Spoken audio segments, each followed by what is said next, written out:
साक्षी ma'am, आपने बताया energies के बारे में, चक्रास के बारे में। अब ऐसा कोई तरीका, ऐसा कोई मेथड है जिससे एक इंसान पता कर सके कि मेरी इमोशनल वेलबींग ठीक नहीं है, या मैं इमोशनली अभी बैलेंस नहीं हूँ, उनके बिहेवियर से, उनके पैटर्न से? Is there any way? Yes sir. 3 चीज़ें हैं, 3 सवाल अपने आप को सेल्फ क्वेश्चन करना है। अच्छा। ठीक है? पहली बात तो कि जो इंसान इस चीज़ में है वो इस जिसको इमोशंस इम्बैलेंसिंग हो रही है या चीज़ें, तो उसको रियलाइज़ नहीं होता है। खुद और को रियलाइज़ नहीं खुद होता को है। रियलाइज़ नहीं होता है, हुँ। पहली चीज़ ये है। और दूसरा ये कि एक्सेप्टेंस नहीं आती है। तो ये सबसे मेजर ब्लॉकेजेस हैं जो किसी भी इमोशंस को आप रिलीज़ नहीं कर पाते हो। तो पहले सबसे पहले इम्पॉर्टेंट ये रियलाइज़ करना है कि आप एक ऐसे प्रोसेस में हो जहाँ मेंटली आप फिट नहीं हो। ठीक है? कई बार हम चलती फिरती ज़िंदगी में जो आम लोगों से मिलते हैं, जब उनको आप, जैसे मैं जब भी कोई काउंसलिंग करती हूँ, तो वो एक इंसान नॉर्मल है, मेरे से बात कर रहा है, मैम मुझे बस सीखना है आगे पढ़ाने के लिए। मैंने कहा पहले आप खुद को तो ठीक कर लीजिए। ठीक है? मैं एक केस बताती हूँ छोटा सा सर, कि उसमें उन्होंने कहा कि पहले मैंने कहा कि आप खुद को ठीक कर लीजिए। तो जब वो आए मेरे पास मेरे से बात करते, मैम मुझे कोई चैलेंज नहीं है, ओके। मेरे कोई इमोशंस नहीं आते, मुझे कुछ विजुअलाइज नहीं होता, मैं कुछ नहीं देखती।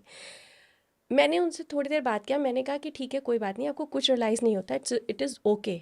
फिर उन्होंने मेरे को कहा कि लेकिन नहीं, उन्होंने कहा कि मैम मैं जब सुबह उठती हूँ तब मैं बहुत बहुत एनर्जी से साथ उठती हूँ, लेकिन जैसे ही दोपहर होती है वैसे मुझे मेरी एनर्जी लेथार्जिक फील होती है। हुँ। ठीक। तो एक छोटा सा प्रोसेस होता है जिसमें सर मैं लोगों को पुरानी पास्ट की इमेजेस दिखाती हूँ। आप बुरी हैं अच्छी दोनों में से कुछ भी इमेजेस देखिए, उन इमेजेस में अगर कुछ भी नेगेटिव एनर्जी है तो आपकी बॉडी उसे पॉप अप कर देती है। ओके। ठीक है? अगर आप याद करेंगे तो आपको वो पॉप अप कर देती है। तो किसी एक जगह दबाव होने लगता है आपकी बॉडी के अंदर, टिंगलिंग होने लगेगी, चुभन होने लगेगी, वो चेस्ट हो सकता है, पेट हो सकता है, नॉर्मली कोई भी जगह हो सकती है। ठीक है?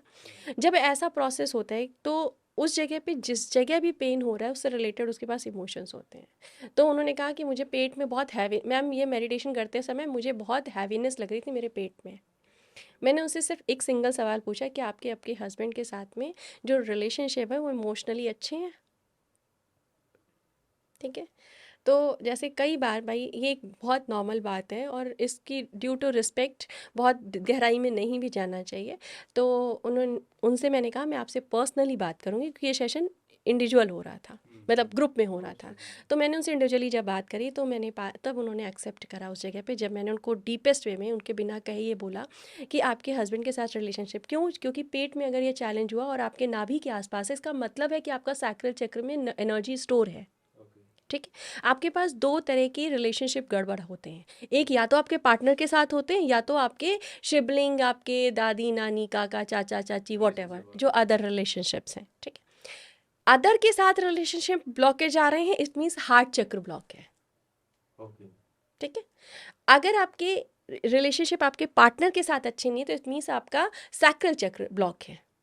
तो अगर सैक्रल चक्र ब्लॉक है तो गैस, मतलब डाइजेशन प्रॉब्लम, पेट से संबंधी बीमारियाँ, ये सारे इश्यूज़ रहते होंगे? एक लेडी है तो उसको यूट्रस में प्रॉब्लम ज़रूर होगी। ओके। ठीक है?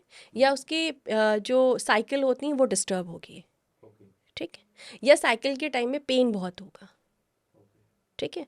ये सिचुएशन अगर आ रही है तो इट मीन्स कि उस वुमेन को सैक्रल चक्र में दिक्कत है और उसके अपने हस्बैंड के साथ में जो रिलेशनशिप है उसमें कहीं ना कहीं छोटा या बड़ा चैलेंज है।